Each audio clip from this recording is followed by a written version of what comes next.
Know, O friend, that the world is a divine shop with all kinds of cloth, food, and drink, some of which are thick and solid, and some thin, some short-lived, and some perpetual, some in forms of kernels, some fluids, and some gaseous.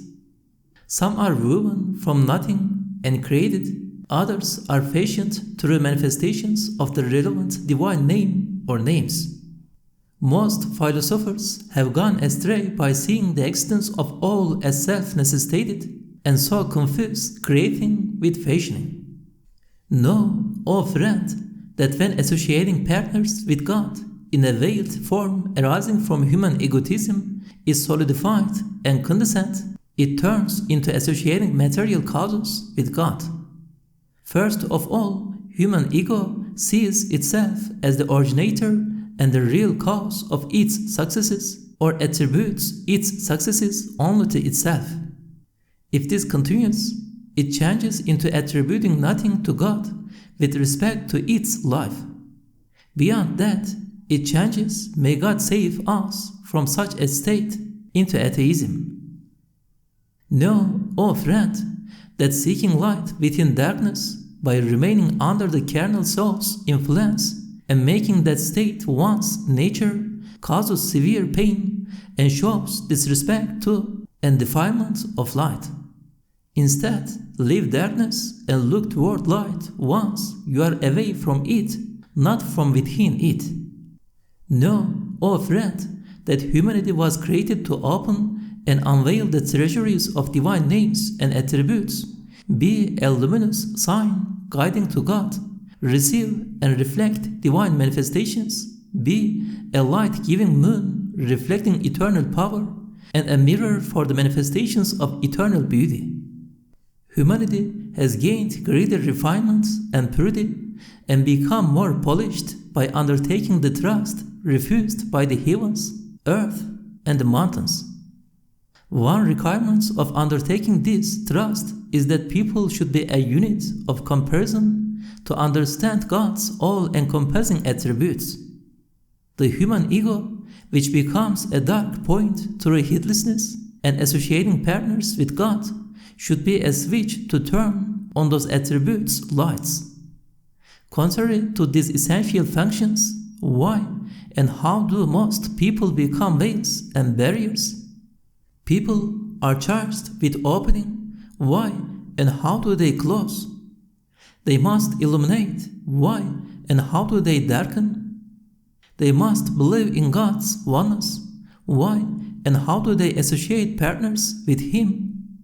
They must view God through the observatory specially created for looking to Him and acknowledge that His property and kingdom belong only to Him. Instead, viewing creation through the observatory of the human ego, people share His property among creatures, thus doing wrong and becoming ignorant. Know, O soul, that if you please your Creator by abstaining from sin, obeying His commands, and doing righteous deeds, all that has been created also will be pleased. If the created are pleased with you on behalf of the Almighty, you will benefit. If they are pleased on behalf of themselves, there is no benefit, for they are impotent just like you. Choosing the first alternative pleases your Lord. Choosing the second causes you to associate partners with God. If you go to the capital to take care of some matter and please the king, your job will be done with great ease and you will gain the subject's love. But if you expect your job to be done by those under the king's rule, many difficulties will be encountered, for all of them will have to be pleased and agree to fulfill your need. Moreover, even if this is accomplished, you still will have to obtain the king's permission, which depends on pleasing him. Know, O friend, that the necessarily existing being does not resemble contingent things, which are absolutely dependent upon the necessarily existing being for their existence in his essence, attributes, and acts. For example, in his view, there is no difference between near and far, few and many, small and large, individual and species, and part and whole. Unlike the contingent, he acts with ease in no time and does not busy himself with anything. This is why the intellect cannot understand the nature of the Almighty's acts and goes so far as to deny the one who does them. A lion's teeth and claws show that it was made to tear. A melon's taste shows that it was made to be eaten. A human being's potential indicates that we were created to worship God. Our lofty spiritual dimension and longing for permanence and eternity point out that first we were created in spirit in a world more subtle and refined than this one, and then sent here to obtain the necessary equipment to return to our origin. As we are the fruit of the tree of creation, one person had to have been the seed of humanity from which the Maker grew the tree of creation. That seed only can be the most virtuous and greatest of the creation, upon whose identity all perfected people, nay, half of humanity, as creation has been painted in his spiritual color, have agreed the Master of all creation, Muhammad, upon whom be peace and blessings. Second part of the spark. In the name of God, the all-merciful, the all-compassionate. Know, O friend, that God orders the heavens and earth, and wraps night and day around the head of earth, our cradle, like a light turban. How could he entrust some sections of creation to some poor, contingent beings? Can that which is not the Lord of the throne dispose of what is under the supreme throne? It cannot, for the power has control and authority over all things and leaves no room for outside intervention.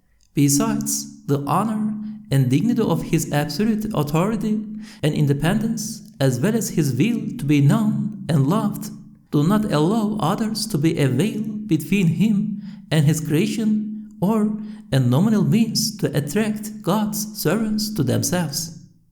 Control over the whole and the part of the species and the individual occur simultaneously, one within and supporting the other. This activity cannot be shared between two agents, for the one who ordered creation sustains, brings up, and directs humanity, while simultaneously governing and conducting earth. At the same time, he conducts a species affairs. He makes human cells and creates particles, the smallest parts of things, with the same power he uses to control creation. He controls and manages by putting in order. He sustains, trains, and brings up by controlling and managing, and he disposes and creates by sustaining, training, and rearing. The sun cannot illuminate the ocean's face without simultaneously illuminating its bubbles, cheeks, its ice drops, and the pupils of the raindrops falling upon it. That which is not the power that wraps night and day around earth cannot interfere even with a cell belonging to the smallest organ of any earthly inhabitant.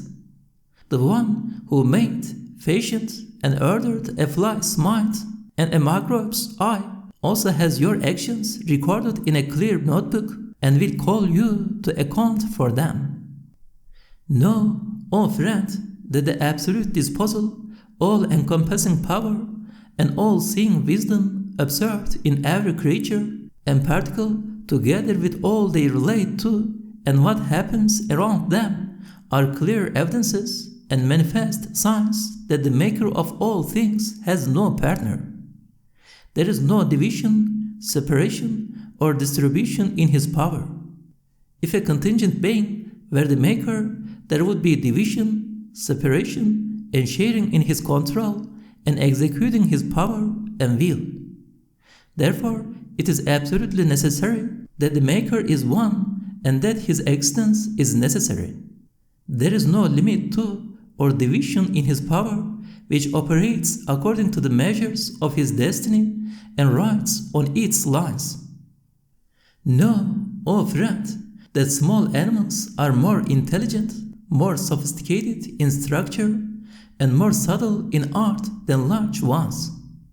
Despite this, their life is shorter and they seem to benefit from the world less than others.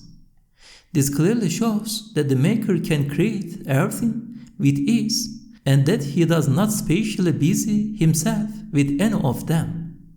He only says, be, and they are. Nothing can compel him to do anything. He does what he wills and acts as he wills. There is no deity but he.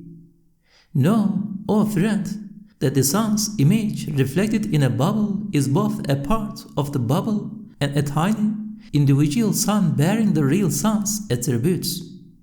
These attributes give it the sun's identity, but not its nature. In short, it is neither the sun itself nor something other than the sun. The shares of all other things in the sun, that is, the sun's giving light and heat and color to the world, do not decrease the bubble's share, for it makes no difference to the bubble whether all other things exist or not. The bubble can say, the sun belongs to me exclusively, is contained in me, and exists for me. Know, O friend, that what recedes from the vested sphere of the name the outward, and sees itself as almost nothing before it, comes near and restricts itself to the relative or real sphere of the name the inward. In either case, God surrounds them all through his names and his knowledge, will, power, and other attributes. With their partial, limited minds lost in what they deal with, people viewing the Almighty's grandeur and administration of the planets think it unlikely that he concerns himself with creating, for example, a fly. People compare the absolutely necessary one with the poor and contingent, a comparison provoked by a Satan that causes people to despise small creatures. This is a great injustice, for everything glorifies its Creator. Nothing lowers itself to accept as its Lord anything or anyone other than the one for whom this world is but one of his houses, the sun but one of his lanterns, and the stars but a few of his lamps, as if there were nothing living in the world save he. A large thing has no right to see itself as greater than a small one and feel pride therein, for, like right being right without any difference between large and small, the existence of a small thing is just as valuable as that of a large thing. Know, O friend, that everything, from the sun of suns to the fruits of trees, when viewed carefully, is chosen and distinguished among that which is infinite. Only the one, the manifestations of whose attributes are limitless, can control that which is infinite. Know, O friend, that all-encompassing provision does not exclude particular provision. God's bounties are not like rain or water, from which everyone can benefit without considering individual needs. Thus, individuals do not need to feel particular gratitude for them. Their needs are not like homemade pots to be filled with the divine bounties they expect to pour in like rain. Rather, the real bestower of bounties considers each individual comprehensively, makes a particular pot, and then fills it with his bounties. Just as giving thanks is incumbent on everyone for general favoring, it is incumbent on each individual for these particular bounties. Know, O friends, that most people do not give the proper respect due to the observed book of the universe and the Qur'an. Philosophers attribute to the necessary being a little part, a thing covering, a compound of nominal value, and then share the rest among causes, rather among certain impossibilities and mere notions. God destroyed them. How they are perverted. However, one who believes in his unity says, whatever exists belongs to him, has come from him, is returning to him, and subsists by him. Learned people, deceived by ideas and findings over time, wrong the Qur'an by ascribing only parts of the wording and meaning to the Lord of the Supreme Throne from that magnificent palace, the Qur'an. The rest of its firm foundations, well-established principles, golden building blocks, and blossoming trees they share among Earth's inhabitants. Those who think that humanity has some control over what happens in the universe are sorely mistaken. They are like those who give only a few bubbles to the one who fills the ocean, or who ascribes the ocean's overflowing to a few bubbles. A truth-loving believer says, whatever is in the Qur'an is from God and belongs to Him. The Qur'an is interwoven in styles that consider each audience's level of understanding and temperament. Having come to us through 70,000 veils, it penetrates the depths of hearts and spreads its blessings through all levels of human societies. Every era understands and knows it. Every age acknowledges and accepts its perfection. Every epoch makes friends with it and accepts it as its teacher, and every period needs and respects it to the degree it answers their specific needs.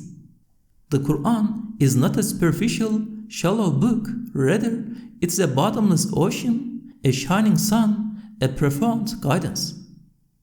Look, O friend, at water and air, how gentle and pervasive they are in creation. Glory be to Him who provides and feeds both a microbe and an elephant. Look at the owner of power, how he makes food that both passes through a bee's throat and fills an elephant's mouth, which is not too big for a microbe's mouth, nor so small that a rhinoceros disdains it. An audible word is received by an Adam's ear and fills the sun's ear. That word is so multiplied that a cave is filled with it and echoes it back to you, yet it is not too big for the sense of a gnat's ear. Imagine, O friend, the Muslim world as a mosque at the times of daily prayers, with Mecca being the mihrab where the Imam stands, and the Kaaba as the mihrab's central point. Generations pray in this mosque, which is continuously filled with and emptied of successive generations. O Said, if you would find happiness and maintain your dignity, live today with honor and dignity what will leave you tomorrow, causing you humiliation and misery. If you abandon the world, you will save yourself from its evils and inherit its good. If the world abandons you, you will be devoid of its good and reap its evil. Know, O friend, that modern civilization, which is corrupt, has opened a door to such an enormous, disgusting show and hypocrisy that in the name of fame and reputation, hypocrisy rules the individual and the nation. The mass media make these famous people known to everyone, and as modern concepts of history and recently written history books acclaim them, they urge others to follow them. The lives of individuals are sacrificed for racial considerations under the guise of nationalism. Know, O friend, that if people come together to make a sound unity, a community of women can acquire firm manliness, while a weak unity of men becomes woman-like. The Qur'anic phrases women say and the male Arabs of the desert say point to this. The united community of the weak is strong, while the disunited community of the powerful is weak. Know, O friend, that by rejecting devils and overcoming them, the doors of paradise are opened. Know, O friend, that divine unity is one of the clearest proofs of Muhammad's prophethood. Our Master Muhammad, upon whom be peace and blessings, raised the flag of divine unity above the heads of all beings and planted it at the peak of the universe. He also proclaimed divine unity with all of its manifestations to all beings and expounded what previous prophets had left in an outlined and generalized form. Third part of the spark. In the name of God, the all-merciful, the all-compassionate. Know, O friend, that the decoration, perfection, beautiful spectacle, and majesty of divine lordship, as well as the splendor of divinity seen in the universe, require an observer to observe them in amazement. When reflecting on them, such an observer must move from there to the majesty of their Maker and Owner, and to His power and perfection. Human beings, despite their ignorance and tendency toward injustice, have so comprehensive a capacity that they can be considered samples of creation who have received a trust that can pursue and open the hidden treasury. As our powers or faculties have not been restricted in creation, we may have a universal consciousness to understand the splendor of the eternal Sovereign's kingdom and His divinity's magnificent beauty. Just as beauty demands the beholding of a lover to see it, the eternal designer's lordship requires the existence of those who will watch it in appreciation, amazement, and reflection. Such lordship also necessitates permanent, reflecting, and bewildered observers to accompany what bewilders them on the way to eternity. The one who adorned the faces of flowers also created insects and birds to love them. He adorned the cheeks of beautiful things and created lovers who longed for them, and made the world's face so ornate and attractive, its eyes shining with those smiling lamps. He embroidered the world with such excellent, perfect, and exceptional beauty that it arouses feelings of love for its Maker and curiosity to know Him. Such a Creator would not leave it without lovers to be amazed by it, those who would reflect, be fascinated, and aware of the value each beauty has. With his comprehensive nature, a perfect, universal person becomes the raison d'etre of the universe's creation. Happiness and real pleasure lie in forsaking everything, including existence, for His sake. His existence is absolutely necessary. He is the absolutely perfect one, the one of absolute majesty, grace, and beauty. May whatever I have, even my whole existence, and whatever exists, be sacrificed for Him. Know, O friend, that just as correspondence and similarities among things point to the Maker's oneness and unity, orderly and purposeful dissimilarities and distinctions among them indicate that He is all-wise, has absolute will, and does as He wishes. For example, the similarity among human limbs and organs, particularly between pairs of organs, proves the Creator's oneness. The essential dissimilarity among people, each being unique, is a clear sign that the Creator has absolute will and wisdom. Know, O friend, that humans are the most unjust of all beings. Due to their intense self-love, they value things according to how much benefit can be derived from them. They consider their fruits as valuable only to the degree they can benefit from them. They suppose that the aim of life is life itself, whereas every creature has wisdom which is difficult for people to comprehend relating to the Creator. Why should short-lived animate beings and fast-declining living organisms not be samples and examples, foundations and seeds for their wonderful lives in the intermediate worlds between this and the next, the material and the spiritual, and in the inner dimension of existence? Why should they not be manifestations or reflections and fruits in this world of the divine power's control in the world of the unseen? Know, O friend, that just as the eye restricts itself to what it sees or what presents itself before it, the carnal, evil commanding self denies the existence of what it does not see, even if it is clearly evident. Know, O friend, that through his power's perfection, God subjugated all particles and compounds to his laws and commands of creation. He says to a knot, "Be so," and it becomes so, and says with the same ease to all animals, "Be of such features and forms, and with such length of life, and they are as they are ordered to be." The power that looked these heavenly objects in its hand and arranged them, just as you have set gems on your mirror's frame, can do anything and allows nothing to interfere. Know, O friend, that a drop of water has the same nature as an ocean, both are water, and a river, both formed from clouds.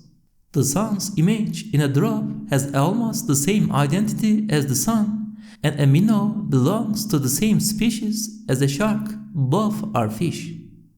A grain of wheat is the same as a heap of wheat. This is how the divine name manifested on the tiniest cell comes together on the thing on which it is manifested with the name manifested on all creation. For example, the name all-knowing manifests itself on a cell together with the name creator, on a bee together with the name fashioner, on a fruit together with the name builder, and on an illness together with the name healer. It is inconceivable for a name with the broadest sphere of manifestation not to be manifested on the smallest thing.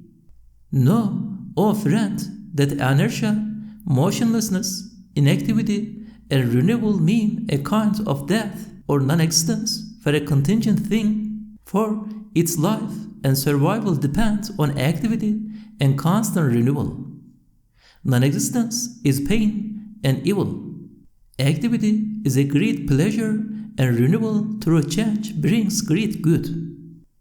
Although there may be pain and sorrow in change and renewal, such pain and sorrow are good in many respects. Being the light of existence, life is refined through sorrow, purified through pain, and measured according to how it receives and reflects the bestower of life's manifestations and qualities. Each life contains many aspects related to the bestower of life, while a living thing itself has only one. A bubble adorned with the sun's reflection cannot oppose the sun and demand something from it. Through belief, human beings who are like bubbles in the ocean of existence become like transparent, shining objects and glittering stars whose lamps are lit from the rays of the eternal sun.